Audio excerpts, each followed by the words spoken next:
My wife said, "I'm taking you on a special surprise date tonight." I got dressed up excited. Then we pulled up to her ex-husband's mansion. She said, "I want you to meet someone important." When she introduced me as her current project to the man she'd never stopped loving. I, 32 male, still can't believe what happened last Tuesday. Been married to my wife for 2 years, together for 4 total. Thought everything was solid. Guess I was wrong. She came home from work around 5 p.m. all excited. "Get dressed nice. I'm taking you somewhere special tonight. It's a surprise." Been a rough few months at my job. Long hours, stress. A surprise date sounded amazing.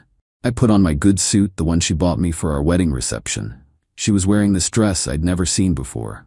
Red, form-fitting, expensive-looking. "Where are we going?" I asked in the car. "You'll see. It's someone I really want you to finally meet." My stomach did a little flip. Her parents live across the country. Her brother's overseas. Who else would require this much buildup? We drove for about 40 minutes into this upscale neighborhood. Massive houses, gated properties, the works. She pulled into a circular driveway in front of this modern mansion. Glass and steel everywhere, perfectly manicured lawn. "Who lives here?" She was checking her makeup in the mirror. "Just come on. Be yourself, okay? But like, the best version." The best version? What did that even mean? A guy answered the door. Maybe late 30s, fit, wearing expensive casual clothes, the kind of stuff you see in those lifestyle magazines. He smiled at my wife like they shared a secret. "You made it. Come in, come in." My wife hugged him, not a friend hug, a familiar hug.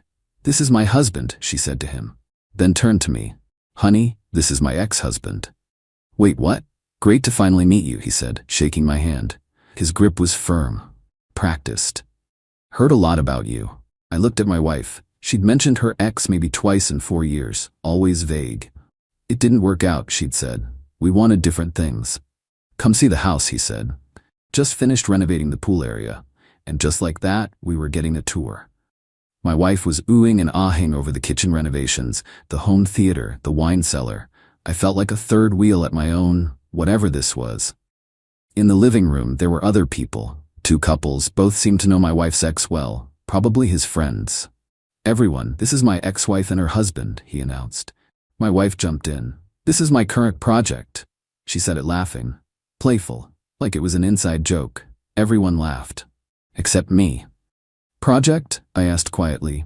"Oh, you know what I mean," she waved her hand dismissively. "You're a work in progress. We're all works in progress."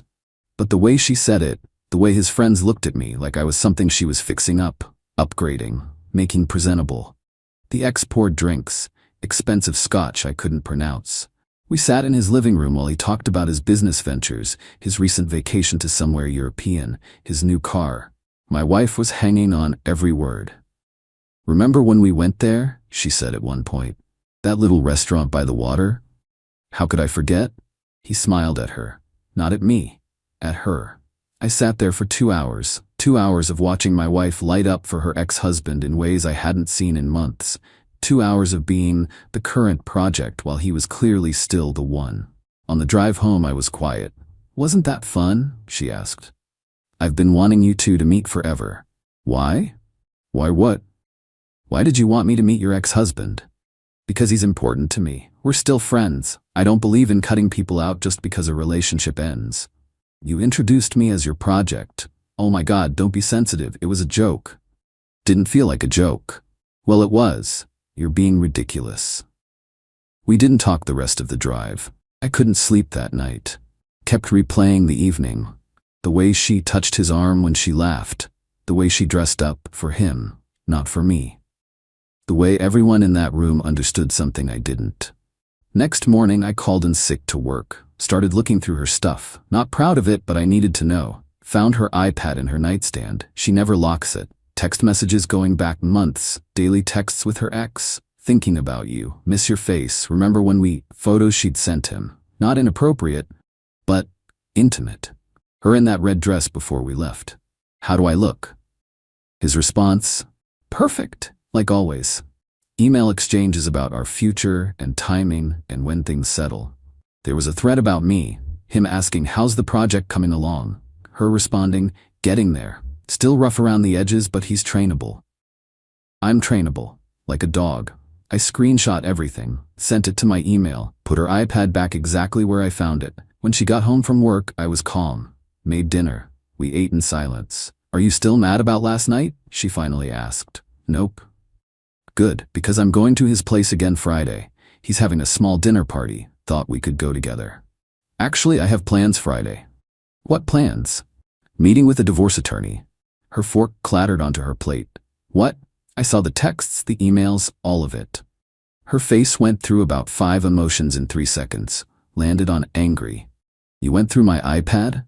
You introduced me as your project to the man you're still in love with." "I am not in love with him. The messages say otherwise. Those are private.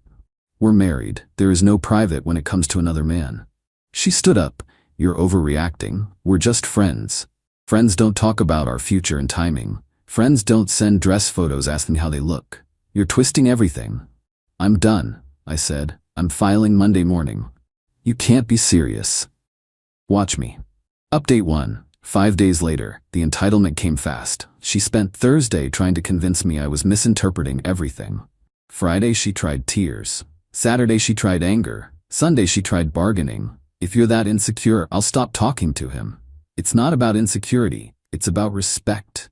Something you clearly don't have for me. Monday morning, I met with the attorney. Nice older woman who'd seen everything. I showed her the screenshots. "This is emotional infidelity," she said. "Possibly planning for physical infidelity. Either way, good documentation." "What are my options?" "File for divorce. Pretty straightforward since you've only been married 2 years. "How are your finances structured?" "Separate accounts mostly. I own the condo we live in. Bought it before we met. She moved in after the wedding." "Any joint assets?" "Joint savings account we both contribute to. About $30 in there. My car is mine, hers is hers. I have a 401k from my job, she has one from hers." "Kids?" "No."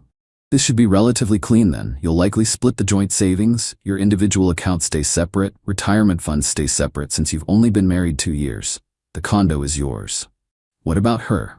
What can she claim?" "Not much. She can try for spousal support, but given the short marriage and her income, unlikely. She can contest the divorce if she wants, but with this evidence." She tapped the screenshots. "She won't win." Filed that afternoon. My wife got served at her office Wednesday. The phone calls started immediately. 32 calls. 32. Text messages ranged from apologetic to threatening. "We need to talk about this like adults. You're making a huge mistake. I'll fight this. You can't just throw away our marriage. My lawyer says you're screwed." I responded once. "All communication goes through my attorney. Her number is in the service documents." Thursday evening, her ex-husband called me. "Yeah, he called me." "Hey man, I think there's been a misunderstanding," he started. "Is this the ex-husband?" "Yeah, look." "Save it. Tell my wife I said hi." Hung up. Blocked his number. Friday night, my wife showed up at the condo. I'd changed the locks Wednesday night. Smart move. She pounded on the door. "Let me in. I live here." I opened the door, chain still on. "You got the service papers. You know this is my property. You can't lock me out." "Actually, I can. Your name was never on the deed. You never paid mortgage. Legally, you were a guest. My stuff is in there. I'll pack it this weekend. You can pick it up Sunday afternoon. Bring someone to help carry boxes." "This is illegal. Check with your lawyer." "It's not." She tried to push the door. The chain held. "I made a mistake, okay? I'm sorry. Can we please just talk?" "Nothing to talk about. The marriage is over." "Because of some texts? You're being insane." "Because you never stopped loving him, because you saw me as a project, because you humiliated me in front of his friends. Pick your reason." "I don't love him. Not like that." "Your messages say otherwise. The way you looked at him says otherwise. The fact that he just called me to explain things says otherwise." Her eyes widened. "He called you?" "Yep. Guess you two really are close." "What did he say?" "Doesn't matter. We're done. Pick up your stuff Sunday 2 p.m. Don't be late." Closed the door. Heard her crying outside for maybe 10 minutes. Then she left. Spent the weekend boxing her stuff. Clothes, toiletries, books, decorations, everything. Put it all in the garage. Made it neat, organized. Wasn't trying to be petty, just efficient. Sunday at 2 p.m. sharp, she arrived, with her ex-husband. She brought him to pick up her stuff from our marital home. The audacity was impressive. We're here for the boxes, she said, trying to sound strong. I opened the garage. It's all there. The ex-husband, let's call him what he is, the problem, walked into the garage like he owned it, started looking through boxes. This should be everything, I said to my wife, ignored him completely. Can we talk? She asked. Inside? Privately? Nope. 5 minutes, please. Your lawyer can talk to my lawyer. That's all the communication we need. The ex cleared his throat. Look, man, I think you're misunderstanding our relationship. Did I ask you something? I cut him off, just trying to help. Help by loading boxes into the car and leaving. He looked at my wife. She nodded at him. He actually started loading boxes. Watching him carry her stuff was satisfying in a way I can't fully describe. This guy, with his mansion and his scotch and his European vacations, playing moving man for the woman who chose him over her marriage. When they were done loading, my wife tried one more time. I know I messed up, but don't you think this is extreme? Divorce over some texts. It's not about the texts. It's about who you are. You don't respect me. You never did. I was just the safe choice after he broke your heart. That's not true. When's the last time you looked at me the way you look at him? She didn't answer. That's what I thought. Take care of yourself. Closed the garage door, went inside, didn't look back. Update 2. 3 weeks later. My wife didn't take the divorce lying down, and the entitlement reached new levels. Her lawyer tried every angle, claimed she had marital interest in the condo despite never being on the deed. My lawyer shut that down with documentation showing I'd owned it 3 years before we even met. They tried claiming she'd contributed to mortgage payments. I showed bank records proving I paid mortgage from my account, she paid utilities and groceries from hers. Separate finances, separate contributions. Then came the really fun part. Her mother called. This woman I'd met maybe 4 times in 2 years. You're destroying my daughter's life. Your daughter destroyed her own marriage. She made a mistake. She's sorry. She's sorry she got caught. You're being vindictive, taking everything from her. I'm keeping what's mine. She's keeping what's hers. That's how property division works. What about the money in the joint account? We're splitting it 50-50. She'll get $15. That's fair. She needs more. She has to find a new place to live. Should have thought about that before emotionally cheating with her ex. That's not what happened. Text messages say otherwise. Have a nice day. Hung up. Blocked that number too. But the real power move came from the ex-husband. Got a letter from an attorney. Different from my wife's attorney. From him. Demanding I cease harassment of his partner. His partner. They weren't even hiding it anymore. The letter claimed I was interfering with their relationship and causing emotional distress by divorcing my wife. My lawyer laughed when I showed her. This is the stupidest thing I've seen in 20 years of practice. She sent back a response that basically said, my client's divorce from his wife has nothing to do with your client. Stop wasting everyone's time.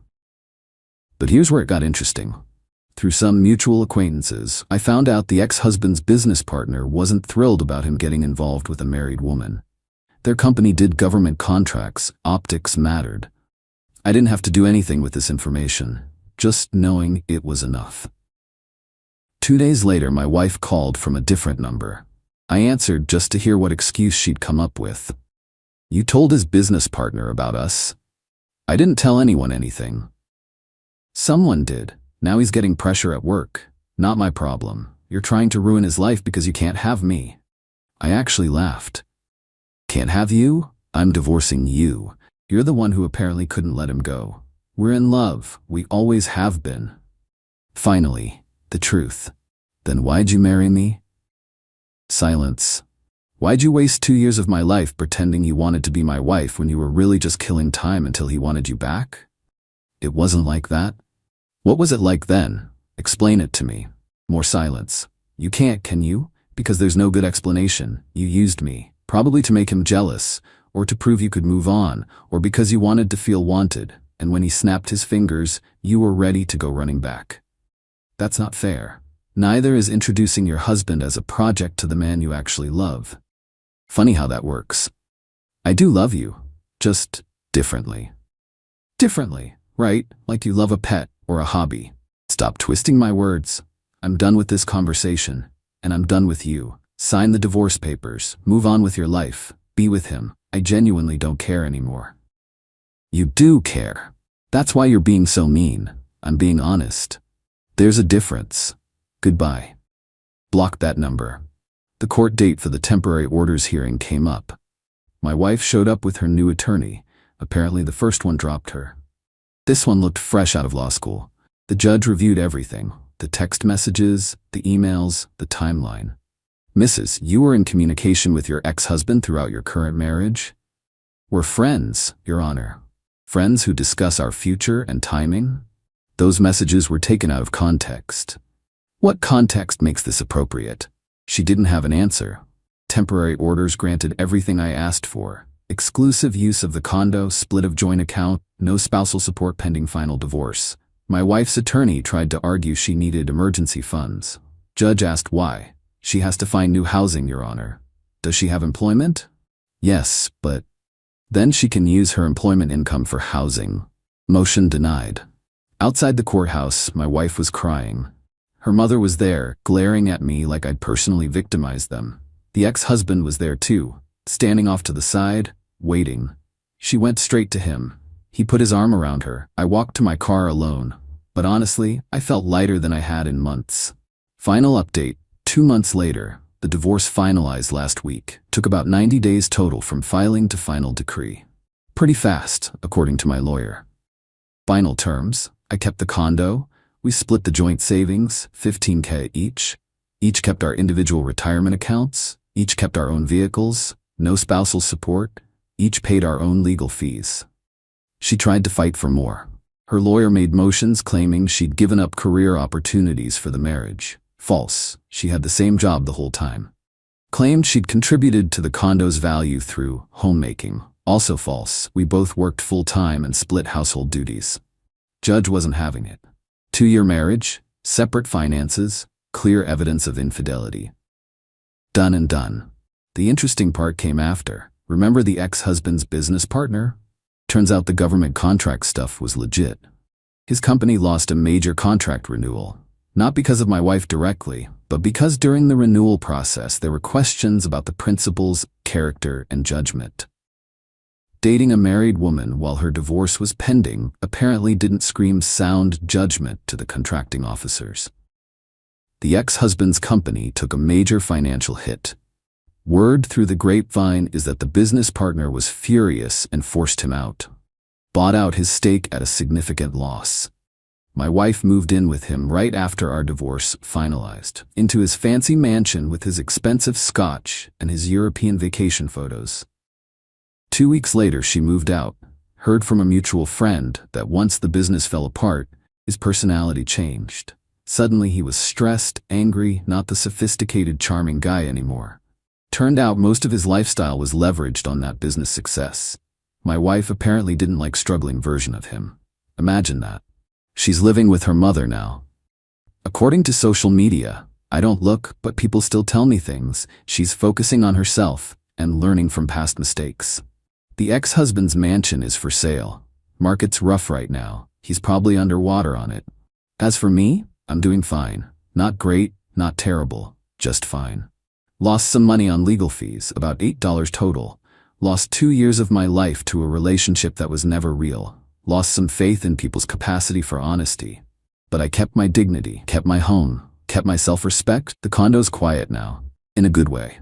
I repainted the bedroom, got new furniture for the living room, made it mine again. Started seeing a therapist, dealing with the trust issues, the feeling of being used, the anger. It helps. Work's been good.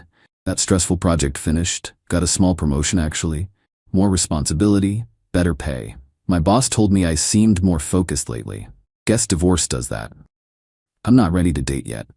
Maybe won't be for a while. That's okay. Rather be alone and honest than coupled and humiliated. Ran into my ex-wife last week. Total accident, same coffee shop, wrong timing. She looked tired, older somehow. Hi, she said quietly. Hi. Awkward silence. How are you? She asked. Good. You? I'm managing. Another silence. I really am sorry, she said. For what it's worth, I know I hurt you. I was confused and selfish and I made terrible choices. Okay. Is that all you have to say? What do you want me to say? That I forgive you? That we can be friends? That it's all water under the bridge? Maybe. I don't forgive you, we can't be friends, and it's not water under the bridge, it's a scar that'll always be there. But I'm moving past it, that's the best I can offer. She nodded, eyes watering. I really did love you, just not the way you deserved. I know. Does that help, knowing that? Not really. But it's honest, so there's that. She left. I stayed, finished my coffee, went home. The thing about being someone's project is that projects have end dates. They get completed, abandoned, or demolished and rebuilt into something new.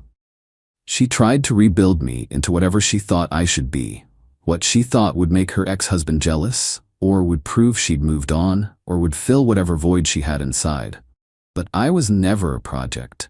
I was a person, and I deserved someone who saw me that way. Took me a while to remember that.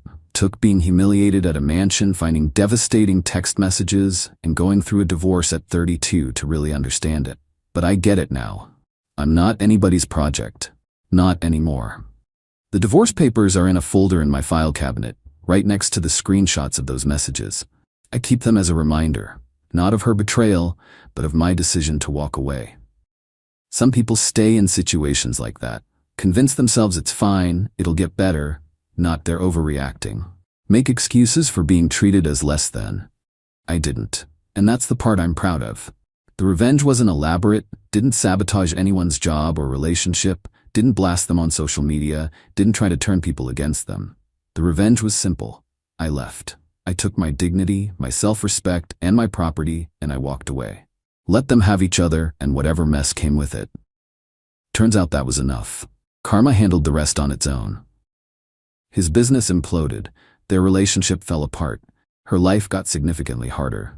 Meanwhile, I'm here, in my condo, with my promotion, in therapy, healing. Not perfect, not even close. Still angry some days, still hurt, still processing the betrayal and the waste of time. But I'm free, and that's worth more than any revenge I could have planned. To anyone reading this, going through something similar, trust your gut. When someone shows you they don't respect you, believe them. When someone introduces you as a project instead of a partner, that tells you everything you need to know. You're not paranoid, you're not overreacting, you're not being sensitive, you're being honest with yourself about how you deserve to be treated. And that honesty, that's what sets you free.